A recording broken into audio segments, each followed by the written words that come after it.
Hello, everyone. I got 5 dirty jokes for you today. Susan asked her husband, Mark, "Darling, if I were to pass away, would you consider remarrying?" After a significant period of mourning and sadness, Mark responds thoughtfully, "I suppose I might. We all require companionship and human connection."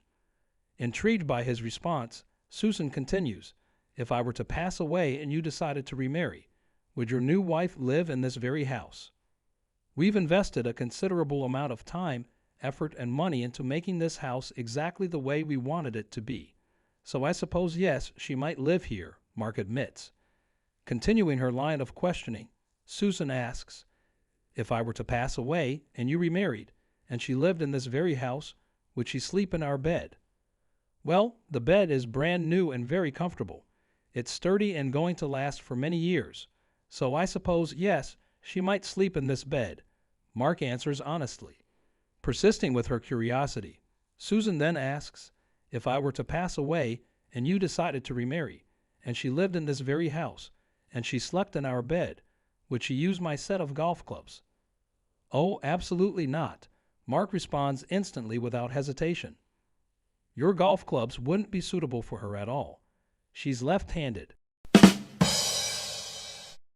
Elizabeth was a young 19-year-old housekeeper who worked for a couple living in the heart of Beverly Hills. She wasn't compensated very well for her work, and one day she decided to confront her employer, Mrs. Thompson, about potentially receiving a pay rise. Upon hearing this, Mrs. Thompson was taken aback and a bit irritated. She turned to Elizabeth and questioned, "Elizabeth, can you provide reasons as to why you believe you deserve a pay increase?" Without missing a beat, Elizabeth confidently responded, "Indeed, ma'am, I have 3 compelling reasons as to why I believe I am deserving of a pay increase. The first reason is that I am considerably more skilled at ironing than you are." Caught off guard, Mrs. Thompson inquired, "Who claimed that you are better at ironing than I am?" Elizabeth quickly replied, "Your husband, Mr. Thompson, made that observation." This left Mrs. Thompson slightly flustered as she muttered a quiet, "Oh." Emboldened, Elizabeth continued, "My second reason is that my culinary skills surpass yours. I believe I am a superior cook." Dismissively, Mrs. Thompson retorted, "Ridiculous. Who said that you were a more accomplished cook than me?" Unfazed, Elizabeth countered, "Your husband." Taken aback, Mrs. Thompson could only muster a quiet, "Oh." Finally, with a smirk on her face, Elizabeth added, "My third and final reason is that I am a more passionate and satisfying lover than you."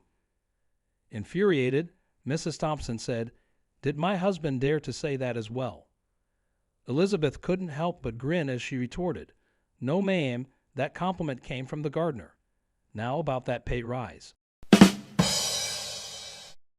A guy in British Columbia wakes up to find a bear lounging on his rooftop. He's quite surprised and doesn't quite know what to do. So he decides to look in the local business directory, and much to his amusement, there's a listing for a service called British Columbia Bear Relocators. He dials the contact number provided, and a voice on the other end assures him that they'll be at his place within the next half hour. The bear relocator arrives right on time and steps out of his van, revealing a collection of tools: a tall ladder, a well-used baseball bat, a powerful 12-gauge shotgun, and an intimidating, heavily scared old bulldog that's seen its share of fights. "What's your plan?" the confused homeowner asks, trying to piece together the situation. The bear relocator explains, "First, I'm going to position this ladder against the roof. Then I'm going to climb up there and use this baseball bat to knock the bear off the roof. When the bear is startled and falls off the roof, my trained bulldog will spring into action. He's been trained to target the bear's sensitive parts and latch on without letting go. This should subdue the bear enough for me to safely get him in the cage that I have ready in the back of my van." He then hands the shotgun to the homeowner. "And what exactly is the shotgun for?" inquires the homeowner, still trying to understand the unusual bear removal strategy. The bear relocator answers with a straight face, "Well, if the bear happens to knock me off the roof instead, do me a favor, shoot the bulldog."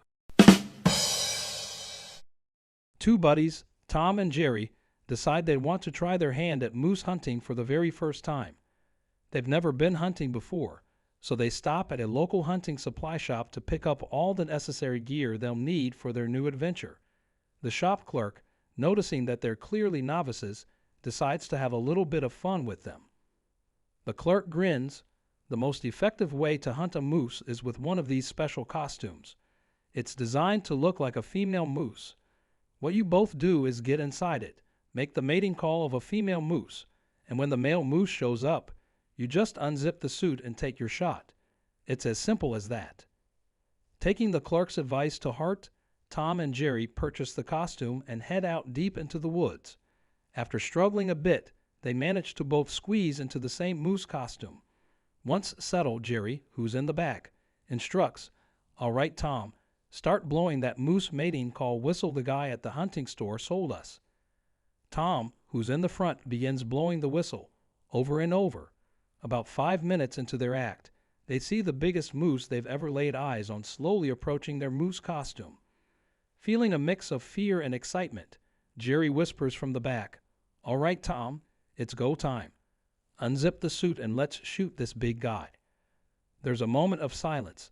Then Tom nervously replies, "The zipper's stuck. I can't get it open. It's not budging."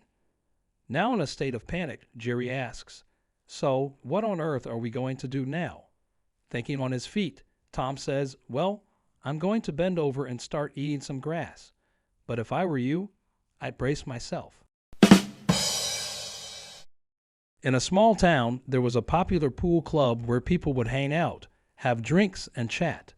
Among the regulars were 3 married men who often talked about their lives and complained about their marriages. One day, the 3 men were sitting at their usual table, enjoying their drinks and talking. That day, they started discussing their marriage problems, arguing about who had the hardest marriage. The first man sipped his beer and said, "Guys, my situation is the worst. My wife won't sleep with me more than once a month. She just won't." The other men nodded sympathetically. One of them asked, "So what did you do about it?" With a sneaky smile, the man said, "I slept with that attractive blonde over there by the pool table. She's ready for anything, unlike my wife." The men laughed loudly at his story. The second man jumped in, "You think that's bad. My wife won't sleep with me even once a year." The other men gasped and shook their heads, and one of them asked, "So what did you do about it?" With a smirk, the man said, "I also had some fun with that same blonde over there by the pool table. She's up for anything." The men laughed out loud, clinking their glasses together. Then the third man spoke up and said, "You guys have it rough, but honestly, my situation is the worst." His friends leaned in, eager to hear his story. They asked, "What's the problem with your wife?" The man sighed and said, "Well, for starters, she's always down here playing pool.